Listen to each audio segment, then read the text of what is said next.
Mga kapatid, nakakahiya. I'm not blaming God. I'm blaming the writers of the Bible. Bakit? Ganito. Pagkatapos ng dilubyo, si Noah, according to the Bible, Genesis chapter 9, verse 20 to 25. Nagtanim siya ng ubas, grapes. Sa madaling sabi, gumawa siya ng alak, uminom siya at nalasing. At naging hubot-hubad. Nakita ni Ham. Tapos, yung nakita ni Ham, yung hubot-hubad yung tatay niya, pinuntahan niyang kapatid niya nga si Japet, si Shem at Japet. Okay? Si Ham, walang ginawa. Kinuha nila, ni Shem at Japet, kinuha nila yung tatay nila at ibig sabihin, inayos nila sa pagkalasing at hubot-hubad. Yung nagising na si Noah, nalalaman niya kung anong ginawa ni Ham, wala siyang pakialam. Sinumpa ni Noah ang anak niya nga si Canaan. Ang apo niya bilang, mabasa dito sa 25, verse 25. Dito sa Genesis chapter 9, verse 25. Basahin ko. Sa Tagalog. At sinabi, sumpain si Canaan. Siya ay magiging alipin ng mga alipin sa kaniyang mga kapatid. Sino si Canaan? Anak ni Ham. Saan ang utak ng Diyos ninyo? Sinong nagsulat nito? I blame sa writer, hindi ako nag-blame sa Diyos na nawala ng isip.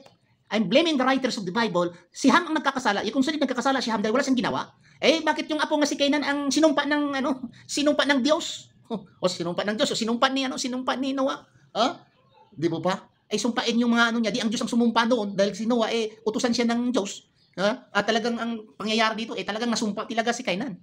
So ang Diyos ang nagsumpa. According to the writer, di ba? Baka maghanap naman o palusot itong mga hunghang. Magpalusot naman sila. Sabihin nilang palusot nila. Hindi naman Diyos ang ang nagsumpa Si Noah naman Dito sa 26. Ang sumpa ni Noah, wala bang pakialam ang Diyos? Ang Diyos mismo It prosper. Ang sumpa ni Noah nagprosper. And 26. And he said, bless the Lord, God of Shem, and Canaan shall be his servant. Okay. God shall enlarge Japheth, and he shall dwell in the tent of Shem, and Canaan shall be his servant. Naging utusan nilang tuloy si Canaan, ang apo. Ang God ginamit ni Noah, ang God. Siyempre, ang God. The prophet, if you consider prophet, Noah was a prophet will not say anything about God without the permission from God. Because he was a prophet. Ang sumpa, nag-prosper. Ano bang magagawa ng tao kung sinuwalang talaga? Bakit nag-prosper? Ibig sabihin, ano bang prosper sa Bisaya?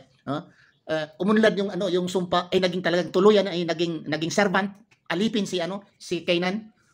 Sinong gumawa nito? Ang Diyos, siyempre, di ba? Ang nagsulat. Kung sabihin mo nila wala pakialam ang Diyos diyan ang nagsulat. O kung di nagsulat si ang hunghang si Noah. Dahil yung kasala ay si Ham, bakit yung apo nga si Canaan, ang anak ni Ham, ang sinumpa niya? So ang ibig niyo sabihin hunghang si Noah at ang yung writer hunghang rin or ang Diyos ninyo? Kasi sino bang anong nangyari sa sumpa? Nagprosper. Windang ang nasulat sa Biblia. Nagkasala ang ama, sinumpa ang apo. Grabe.